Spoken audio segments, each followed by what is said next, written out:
in the United Nations Declaration on the Rights of Indigenous Peoples.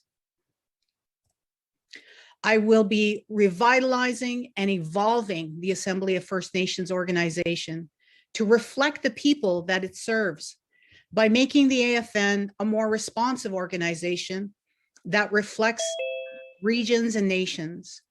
I am going to make the AFN a safe, healthy, and welcoming space for women and two-spirited LGBTQIA+ peoples and all of our citizens. The next step for me is to review my goals as set out in my platform document with chiefs, other national leaders, and regional chiefs. Much further ahead, there will be a planning process, more detailed work plans developed by the National Chief's Office, my staff. Then the work plan documents become a living document that we will follow for the next 3 years. So in conclusion, I am setting a strategic direction toward evolutionary and positive change. And I want to create a unified effort on longstanding issues that have faced First Nations. Miigwech Ninanaskamun for joining today. Ninanaskamun means I am thankful, I am grateful, I thank you. And Gasakitin means I love you. Okay, thank you so much, National Chief. So we'll go to questions now, as Jenna said. The first person who I have in the queue here is Janet Silver from iPolitics. Go ahead, Janet. Thank you, and thank you, Chief, for taking our questions today. My question is, earlier this week, I spoke to Senator Patrick Brazeau. He put out a report last week, and one of the things he found in his report, or one of the things he's advocating in terms of reconciliation, is that there cannot be true reconciliation unless there's reparation. And I just wanted to get your thoughts on that. Do you agree, especially given, as you mentioned earlier, residential schools, that reparation has to be part of that process? Thank you. Thank you for your question. And yes, reparations are an essential part of the journey on reconciliation.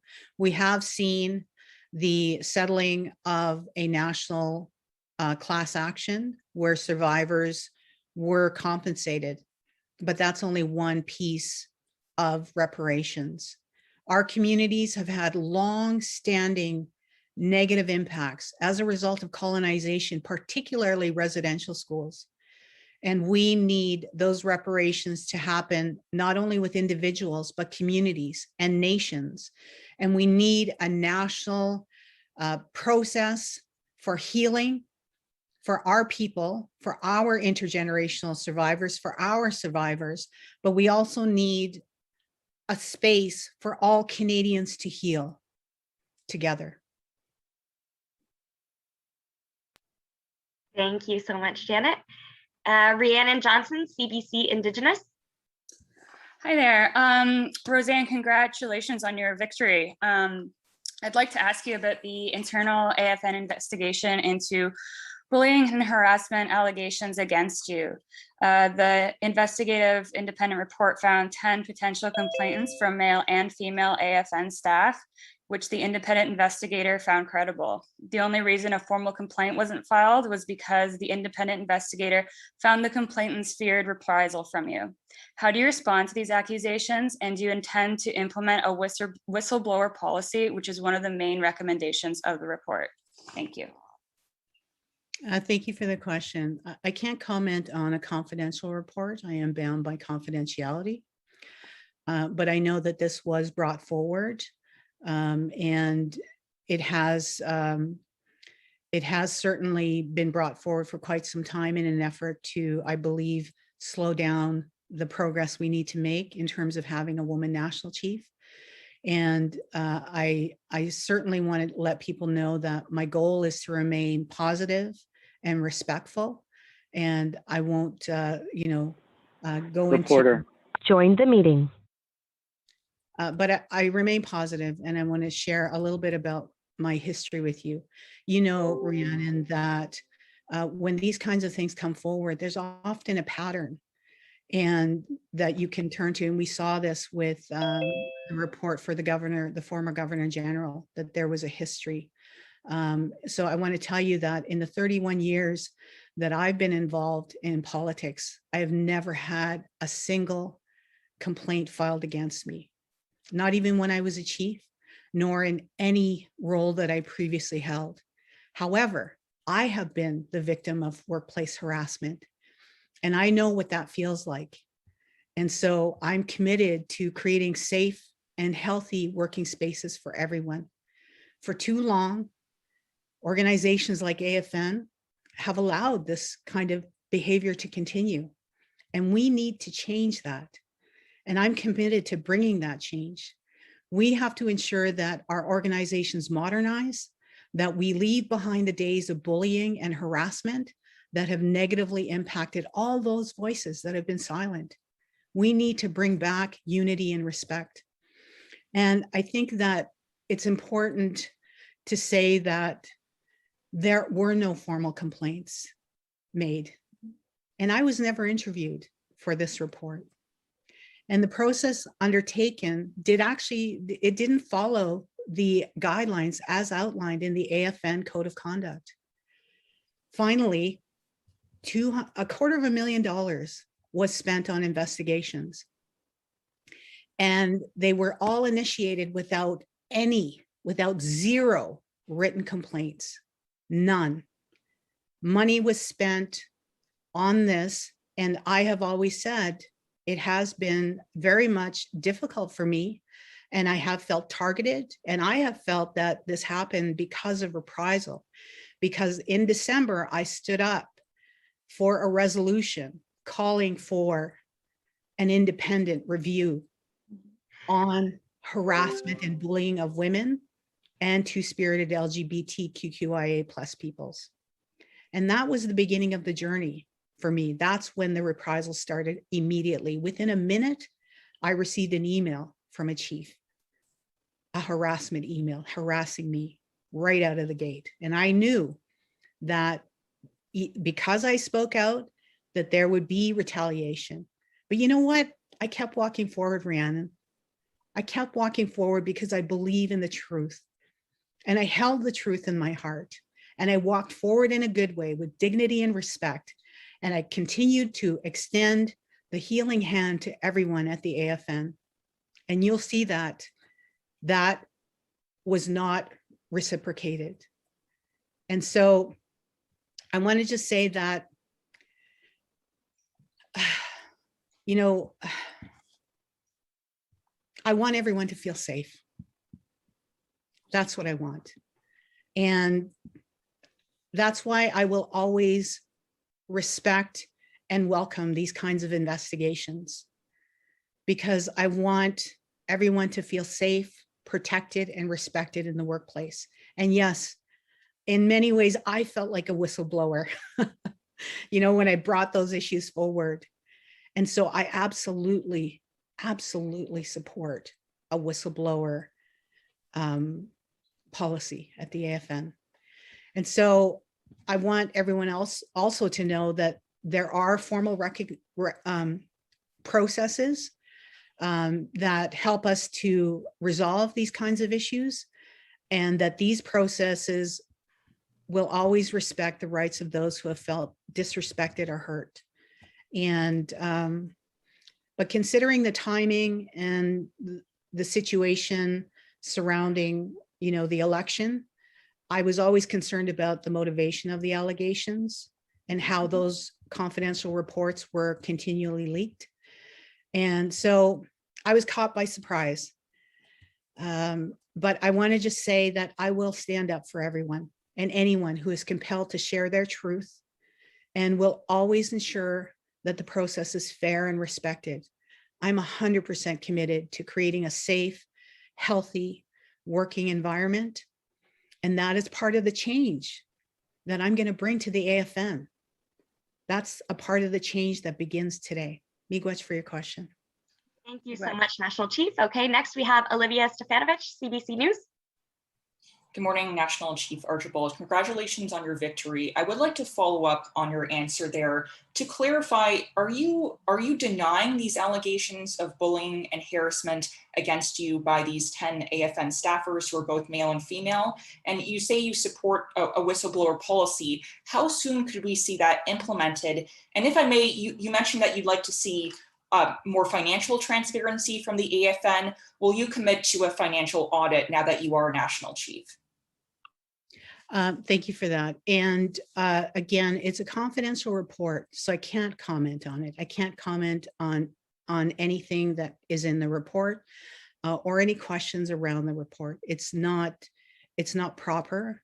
I have fiduciary obligations as a National Chief on confidentiality, and I can't break them. But I do want to say that, again, when these matters come forward, I'm going to respect the process and make sure that there is a fair process for everyone. And we have to take these allegations seriously within our communities and our organizations. And so I think that in the past, having myself been subject to harassment and bullying, I know how difficult how hard it is. And so I just want to say that I have always treated people with dignity and respect. And I've always sought to bring those values to the culture of the organizations that I have been trusted to lead.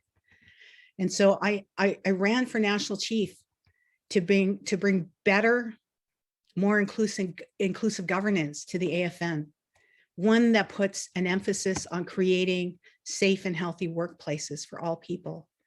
I want people to feel safe, protected, and respected no matter what. Whether you're an employee, a citizen, an ally, everyone deserves to be treated fairly and equitably. Thank you for your question, Olivia. Thank you, National Chief. Next, sorry if I mispronounced this, forgive me, Zhaoli Li, City News, Ottawa.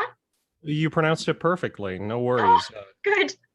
Thank you for taking my question, and congratulations to Chief Archibald. I actually just want to follow up on the second half of my colleague's question about that call for an independent financial review. You asked for this earlier this year. Is that something you plan to implement in your time in office? That was, again, something that was released by somebody. That was a confidential resolution from the chiefs in Ontario. And so again, because I'm the former regional chief, I can't speak to that confidential resolution. It would go against my oath of office. And I still carry that forward. And so what I will say is that I am committed to transparency and accountability. I have, in my time in leadership, never incurred a deficit in my career ever. And I have run organizations with full transparency so that people can see what the organization is spending money on. And I will be reaching out to Regional Chief Glenn Hare to have a discussion about this confidential resolution and finding a path forward to make sure that the finances of the AFN are run with integrity, that the chiefs are aware of where the money is being spent, particularly on contracts.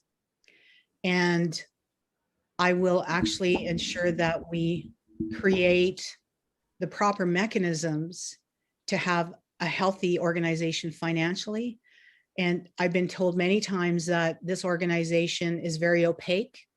And as a regional chief, I did everything I could to create transparency, asking for proper minutes, asking for proper financial reports. And I'll continue to do that as a national chief. Thank you for your question. Okay, thank you so much, Zhaoli. Tom Fenario, APTN News Montreal, please. Tom, are you there?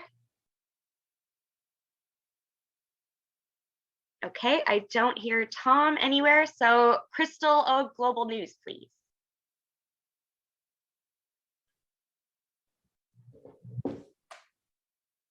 Crystal, are you there? Okay, don't hear Crystal. Sherry, Noreen, wind speaker. Oh, I'm here. sorry, is that Tom? Is that Tom there? Sorry about that. That's okay, Tom. Go ahead. Congratulations, National Chief, on your election. And I work specifically, my beat is First Nations in Quebec. You were talking about consensus building. And I was just wondering, what does consensus building mean for First Nations in Quebec? Thank you. In Quebec, my mover was Chief Lance Heyman from Quebec. And I had many conversations with him about his region. I have an excellent working relationship with Regional Chief Ghislain Picard. As fellow executive members, we stood shoulder to shoulder on many issues. We were allies to one another, and that positive relationship will be the basis of my work with all regions, including Quebec. I am actually in my transition team. I have hired I don't speak French. Je ne parle français. I probably am not even saying that right.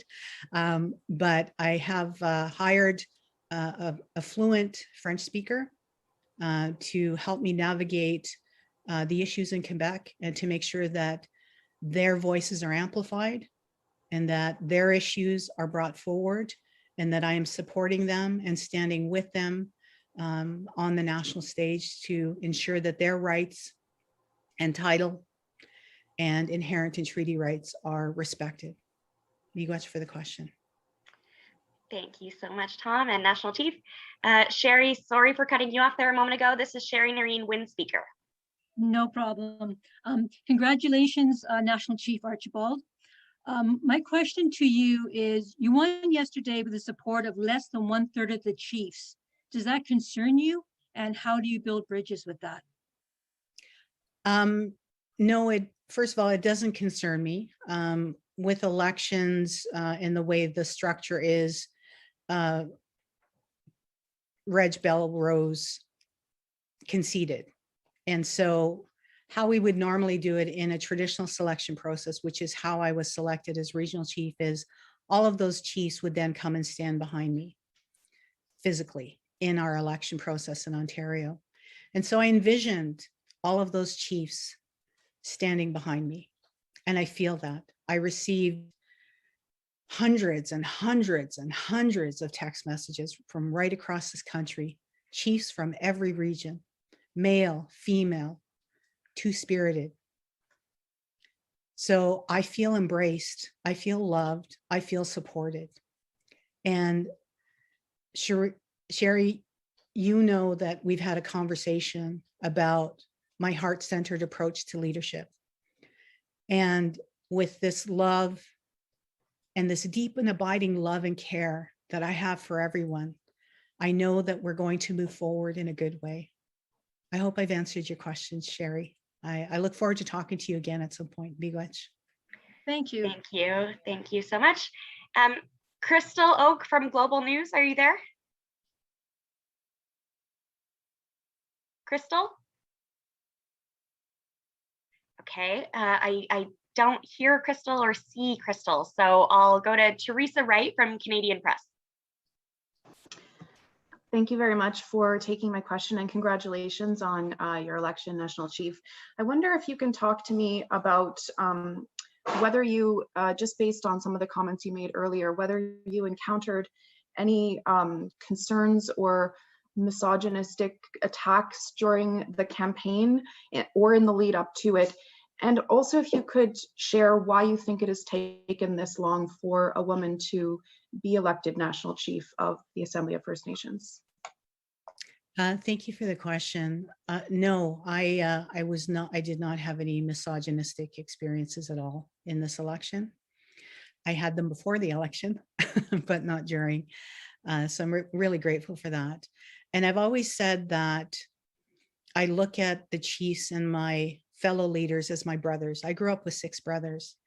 And so I think of them the same way I think about my brothers. You know, I love my brothers. My brothers are my protectors. And that's how I see all male leadership across Canada. I see us as a family. And sometimes in families, you don't always get along, but the basis of a family is love. And I have that for everyone across this country. The question you have about why it took so long, the name of this corporation is called the National Indian Brotherhood, which has a long historical link. And it's things like that that create a feeling that there isn't a place for women. It's small things like that that matter. It's language. It's what we say that matters. And everyone can see, you know, just look at these questions earlier, these negative questions. You can see how difficult it is for a woman to enter into a space like this with strength and dignity and love. And that has been the challenge for women, is that they have thought about this. There are amazing women out there, so many that I met on my journey, amazing, strong, powerful women who don't step up because they see what happens to women like Jody Wilson-Raybould, what has happened to me. They are witness to this. Even federally, we think about Catherine McKenna. You know, these attacks on women don't create safe spaces for women, but it's changing. And I was elected by a majority of male chiefs. That's important. It's important that 80% of the chiefs across Canada are men, and they elected me. And that to me speaks to the change that is happening, that our brothers understand the importance of creating space. And I want to thank Alvin Fiddler, who dropped out early. And he mentioned his daughters and his wife and all of us. I'm getting emotional right now thinking about how we all felt in that moment. And that's what we need. We need men to make room for us, and they have. Miigwech. Okay, thank you so much. Just mindful of the National Chief's time. Our last question, because we'll have to wrap up shortly, is Kevin Gallagher, CTV National News. Good morning. Congratulations, National Chief. Thank you for taking our questions. I want to ask, when do you anticipate, you've already laid out a bit of your 100-day plan, let's say, when you anticipate first meeting with federal ministers, the Prime Minister, and how do you think you'll set the basis for your relationship moving forward with the federal government? How will it, let's say, contrast or differ to the relationship that Perry Bellegarde had with the federal government? Thank you, Kevin. The meetings are, I believe, being discussed right now. So we're in the process of setting up meetings. My relationship with governments, no matter who they are, has always been nonpartisan. I look at the person who is in that position and I see them as a human being. And I know many people watched as I created a positive relationship between a conservative government and First Nations in Ontario. And that comes from a place of mutual respect and caring about the human being that is the Prime Minister, the human being that is the Premier.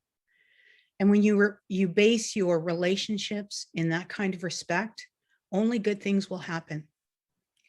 At the same time, I hold the government to account.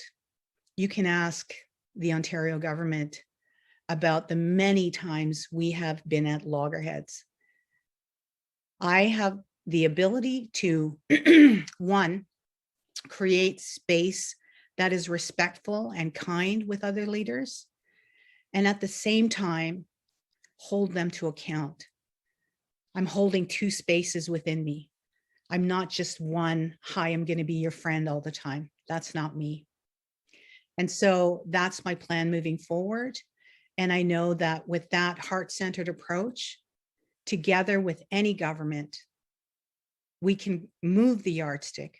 We can create quantum leaps of change. And that's my plan. Miigwech, Kevin. Okay, thank you so much. Thank you all for your questions. Thank you, National Chief, for answering the questions and for giving your time today. Jenna, do you have anything you'd like to add before we wrap up? So I believe Cormac McSweeney from Rogers had a question. I believe his question was asked. Okay. Then we're good. Okay, thank you so much, everyone, and thank you, National Chief. Thank you, everyone. Have a great day.